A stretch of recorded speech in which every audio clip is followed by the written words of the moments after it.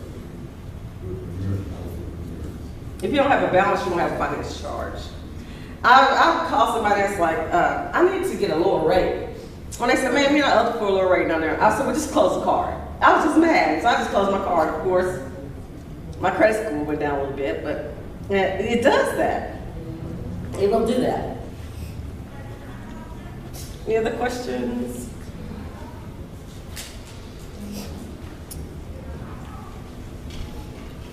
Again, if you write them and dispute something, they have to conduct an investigation in 30 days. They'll get in your letter. If they don't do it within the 30 days, they have to do it on the credit. Okay, the credit bureau will then send a letter to the company that you owe. And then they have 45 days. And if they don't respond to the credit reporting agency in those 45 days, it will drop off. But you're writing like TransUnion. And TransUnion is, okay, saying, okay, I'm going to send this to Capital One. And then Capital One has 45 days to report back to the credit reporting agency. And if they don't, the credit reporting agency just drops it. Yes, ma'am. Does student loan affect your credit? I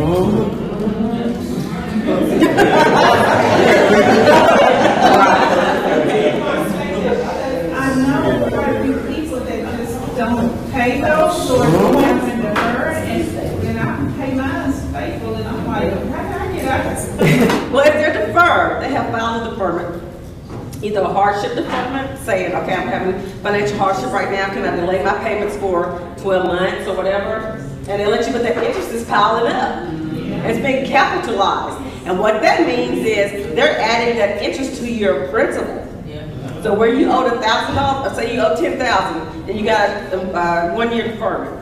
whatever interest would have accrued in that year, you now owe $10,200. And interest is being calculated on that amount. Is there a quick way or some type of technique to try to pay it off? Should you pay your capitalized interest? If you can. If you can. Okay. And if you can make the extra payments to get it down faster. Yes, I ma'am. tell you what I did, I couldn't believe it was paid off, but when they sent me a letter saying they was gonna take out my check on my job, I was being smart as my house, and we taking it. And so they did it, and it's like I say, once they got started taking it, I didn't even notice because they was taking it every week. It didn't bother me, and next thing I know, y'all it was gone. That's not the way you want to do it because I know, that hurts your and credit. it's not the way you want to do it, but, you know, probably just try to go in and make a payment right. Or set it up for automatic payments. Sometimes you can get an interest rate reduction. Yeah, that's what they said, but that's on there. And they will take your tax refund if you let it stay out there too long. So, my nephew, him and his wife had a young baby, they were waiting on their tax refund. You know, they filed and they came home, you know, face long, dragging around, like, what's going on?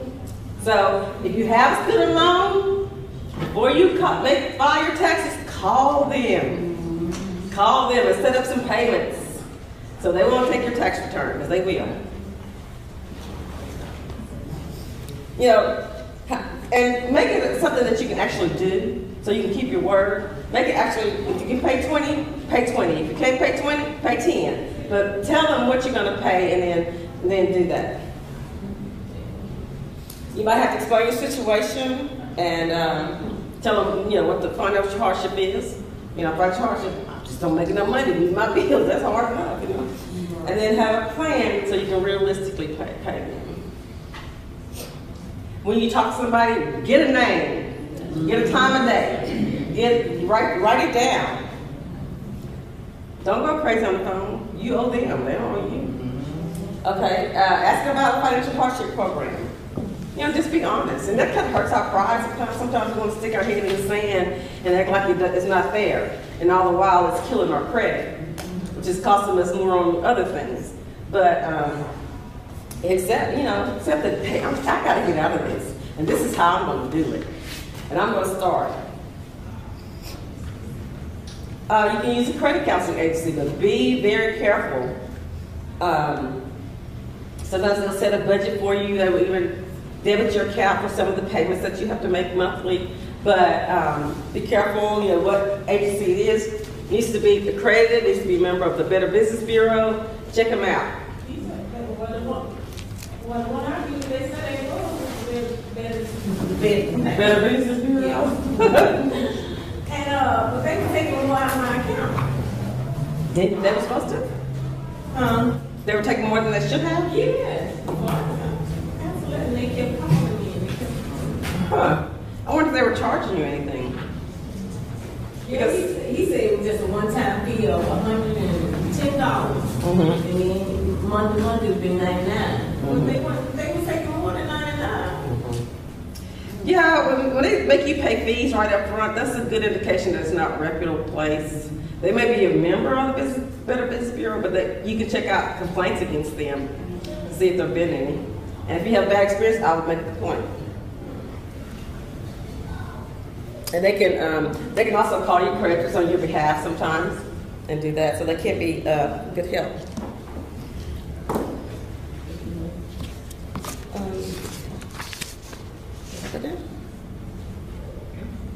Like we talked about, be on guard against credit repair scams. I'm like listening to the radio, I think it is.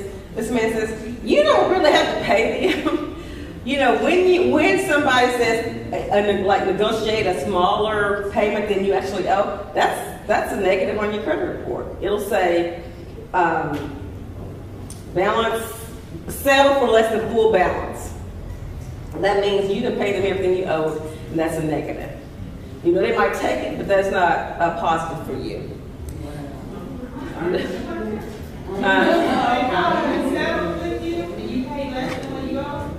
It's a negative on your credit? Yeah, simply because of that. If it's the pay. It's not the same as you didn't pay. It's a different factor. But it's settled for less than full balance is a negative. It's not like paid in full, like you fulfilled the full obligation. So does it ever go off? It might fall off after 7 years. So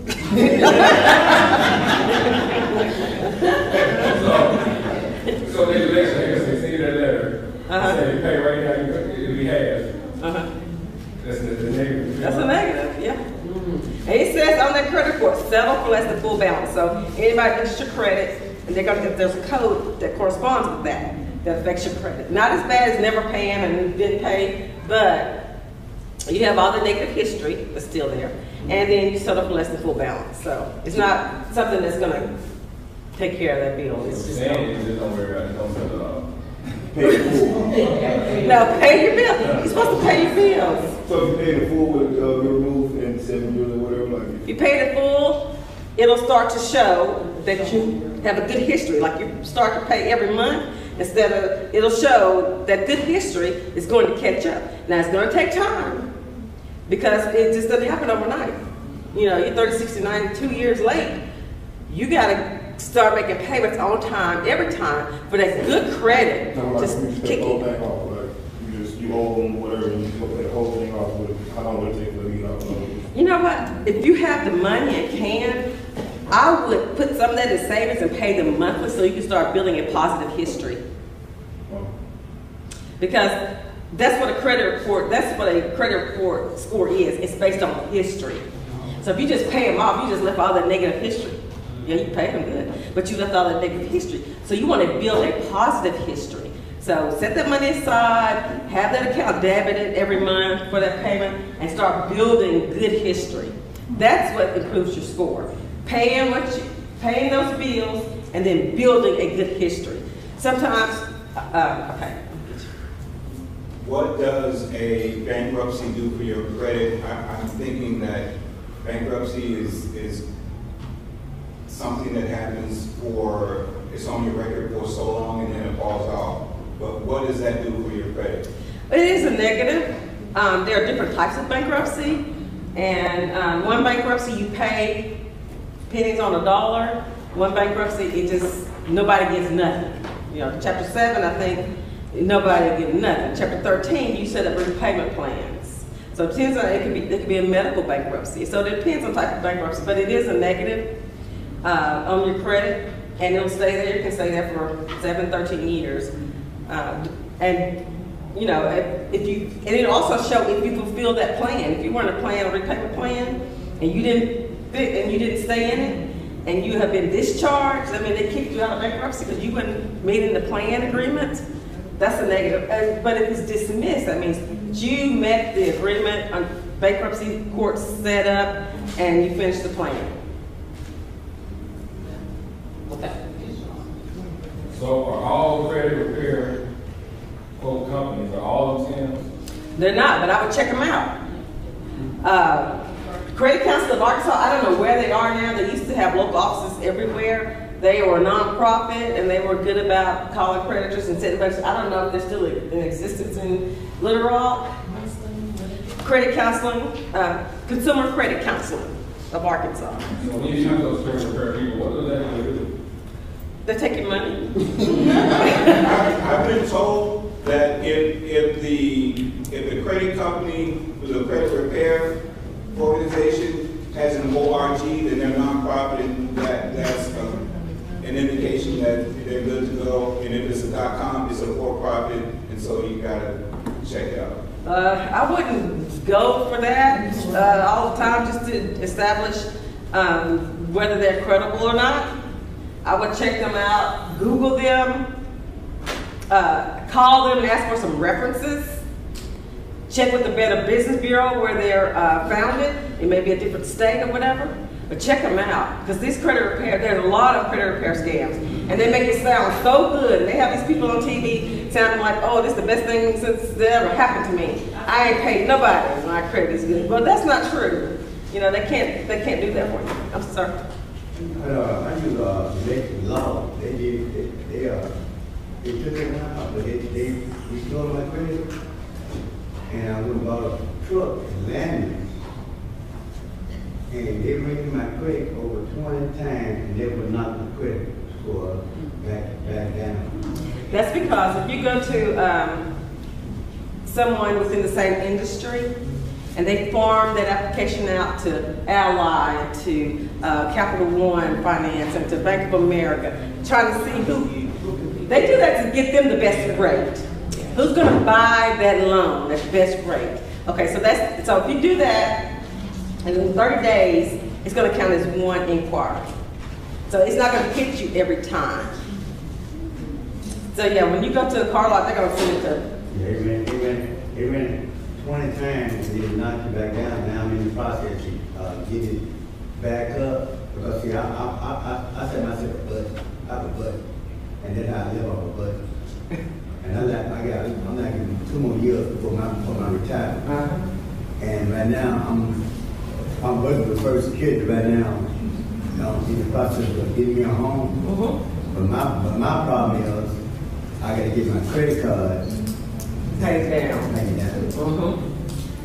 you have a credit card, try not to spend, say, 50% of your limit. Because if you max them out, that hurts your credit. If you go over your limit, that hurts even worse. But, if you 50% of your limit is a good place to be, especially when you start trying to look at buying a house. Just a side note that I learned when I was trying to buy my house. Not only keep it 50% or low, but if you pay it off 10 days before the due date, you get extra points. I did. You make my house get extra points for doing it. Paying the payment or paying it off? The credit card. Making the payment 10 days early? 10 days before the actual due date. And that made my point. That makes it like a jump up like. I have heard that, but credit agencies won't confirm or deny that because it's trade secrets. But I don't know. But if it happened, that's good. I mean, it never hurts to pay early, period. Not gonna hurt you to pay early. Okay, again, remember, you can order your credit report yourself. You have a dispute letter in there. You have a checklist on what to look for in your credit report. You know how to contact your credit, so it's gonna be phone numbers on there. So you can do this yourself. It takes time, it takes a little bit of effort. But again, you set these goals, and it's gonna take work to get there.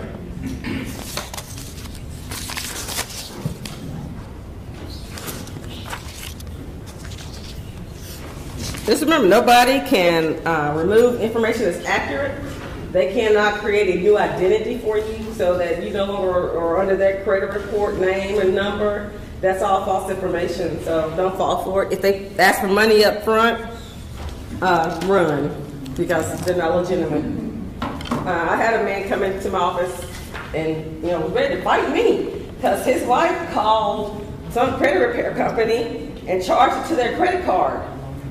And he come there and told me he wasn't going to, and I was like, okay, let's go to the boardroom because I'm going to talk to you like you're talking to me. And so we called the company and they played the recording for him right there. She called him and agreed to everything by phone. They said, we're going to record this. She agreed to the recording, she agreed to the charge, so it's theirs. Okay. Again, we've implemented our plan, we're rocking and rolling. If something happens, go back and review your plan. Maybe you got more income, maybe you got a better job, maybe you got a raise, maybe you got a bonus, maybe you got a refund coming. Before you just go out and spend that tax refund, make a plan for it. Plan now. I'm gonna treat myself for 20% of this. I'm gonna do what I want to. 40%, I'm gonna catch up on my bills. If you tie 2%, you know where that's going. And then the rest of it, I'm going to save. You don't have to have it in those percentages, but just make a plan for it so that you just don't wake up a week later and it's all gone. You're right back where you started. If you're getting something, save some of it, catch up on your bills, and do something nice for yourself, Because that's okay. It's okay to splurge every now and then, but don't do it to the detriment of your financial situation. We all know something warm fuzzies every now and then, and that's okay. When you accomplish something, you want to create a new goal. Say you started saving $10 a month, and you saving, okay, now I got a little bit extra now. I can save $20 a month or $20 a pay period. Kind of adjust as you go along. When you transition to a new life stage, that's where I am. I'm starting to think about retirement. I gave my 15-year notice about 4 years ago. I got 11 years to go. So I was like, I'm starting to look at things differently now. And that's just the circle of life, you know. As you get older and the kids get grown and stuff, that's just the circle of life. And I don't want to be struggling when I'm old and feeble, you know. I just don't want to do that. And then be prepared before something unexpected happens, because something is always happening. Something is always going to happen. It might be a family member that needs some help. And we talked about loans. If you got a loan, just give it to them. Because you probably won't get it back, and it's not worth breaking up the family over a few dollars. Look at your insurance, like Maria was saying. You know, call around and get some quotes on your insurance. You know, if you haven't had any accidents, if you haven't had any wrecks, your credit score might be a little bit low, but that's just one of the factors they look at when they give you a premium. You know, check on those things. Homeowners insurance even. You can check on those and try to get better rates. Insurance is important because it's very costly if you don't have it. If you're to a point where when you get to a point where you can invest, especially if you have worked for a company that has 401k, start investing. Well, open enrollment is over, but be prepared in October, November to sign up to start putting that money aside. If I was going to be looking at market changes and all that, I'd be talking to somebody that would know more than me, because I wouldn't know. But because you can just, the market swings would just drive you crazy. You'd be doing it everywhere. So talk to an advisor. They will see how much risk you're willing to take and put you in a fund or a product that would meet your needs. The older you get, the less risk you need to take, because you don't want to be losing everything at 60 years old and have nothing. Start to rebuild your savings. Save some money to pay for those extra expenses. If you want to take a vacation, start saving up for it instead of charging it and then having to make a payment. Start putting a little bit aside for a vacation, or whether it's a weekend or a week, whether it's in-state or out-of-state, whether it's a staycation or vacay, whatever. Start putting a little bit aside. And then when you can, pay extra towards your bills. Car notes you can pay ahead sometimes. If you can pay a little bit more every month, after a while you might be a month ahead. And something come up, you're a month ahead. And then what can you do to stay on the road to financial recovery? Because we really want you to commit to taking action to better your financial situation and start, and then of course pass it on. Like I said, we don't talk about money. Nobody tell us about our money. When I was young, Safeway sent out a grocery list. So I wrote my mama's grocery list down, and I heard her say, "Ray Williams ain't gonna tell me how to spend my money." So I was like, I hurt my feelings. But anyway, rebuild your savings if you have to dip into it. Start making a plan to build it back. What you learn, keep your packets. But stay motivated. You can do it. You just have to start. And when you start, you're going to feel good that you are making that first step on the road to a better financial situation. And it feels good to know that I can get better. I can do better. And, and of course, it takes a while, but you can do it. And the more you do it, the more motivated you are to keep doing it. Keep moving. Don't let anybody, get you off track. Don't let the naysayers and all that to stop you. Keep going. Be patient because it takes time. Stay educated and ask for help if you need it, because there's nothing wrong with that. Okay, so anybody have any other questions? Yes, sir. About credit card, I have a security credit card. I don't spend something around 30%, and they paid off before the pay period I was paid. It ain't helped, but like other than I'm starting to get sent now that I'm making payments and showing the credit history, I'm starting to get credit cards. And I get more credit than I hear people say more credit line that you have, so that, it looks better on your credit report? I wouldn't get a whole lot now, especially because it's unsecured. Say you got maybe a retail card, but the interest rate is so high on those. If your credit starts to get better and you get an offer for a card that has a lower rate, go for that one. Don't call that other one. Maybe transfer that balance and get a lower rate. So you will have that one that's got zero, but still open, has your good credit history, but you have a lower rate where you can pay those off and you're paying those finance charges. All right, I got a question. My collection is a secured credit card that I have. Meaning I can send money in first for a secured credit card. Okay. So I charge it up, then I let it go. Because I already sent money in security. Then when we went to collections, how is it possible? I thought I paid for something I already paid. Fees. But they're charging me, they're not charging me fees, they're charging me from my balance. They charge you fees. After you miss the payment, you charge them and you didn't pay the payments. You got late fees, you have interest. My thing was, I had a $600 credit limit because I sent them $600. Okay, if I charge them $600, then if I don't pay it, I close it. How can you see my $600 situation right after it again? Because you were set up with a monthly payment. You had a minimum monthly payment. And if you didn't pay it, every month you got a late fee. And you got bad history reported. Regardless if it was secured. If it was secured and you weren't gonna pay it, you should call and say, hey, I'm gonna cash in, take my deposit, and pay off my card, and then you would pay the balance. It'd be a little bit of finance charge and probably some fees. But if you just let it sit, now you got, how many other months late fees, you have finance charges, and so that's what they take, that's what they have in collection. No, they're trying to collect the whole thing. That's why I never paid it. So I'm like, I already paid this. Well, I would definitely call that company and say, where's my $600? So that's why I never paid it. So, you might also want to check that contract. Did you forfeit it or something? Because if you had $600, that balance, minus $600 should just be fees and finance charges. So I was checking that. Yeah, because it was a security. No, that you make payments every month. In the beginning, yeah. So when you have a secured credit card, it acts just like a normal credit card. You have to make your payments every month and on time. If you don't, the bank is not gonna go, oh, you didn't make the payment, let me give them $600 and put it there. That's not the way it works. If you can't do it anymore, then you call the bank and say, you know what?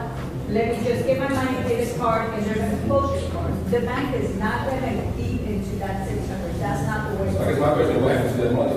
Unless your fees and finance charges are more than $600, or $600 plus, and just because you owe $600, you think that's your $600.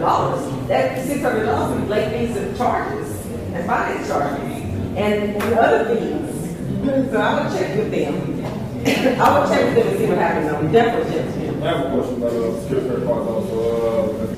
I didn't hear what you're saying, you were using what about that? Like she was saying, basically, if you want to get out security status, you have to call and they tell them to make a regular credit card. I mean, you keep paying on it, they can jack the limit up and keep doing it, but they're forever get security credit cards. But like I said, if you were getting offers, if you can get offers, I was getting offers, and then also 2 weeks ago, they just raised my Zeno. Oh, okay. More than what it was. Yeah. So I would call them and ask them, hey, can I just have a regular card now?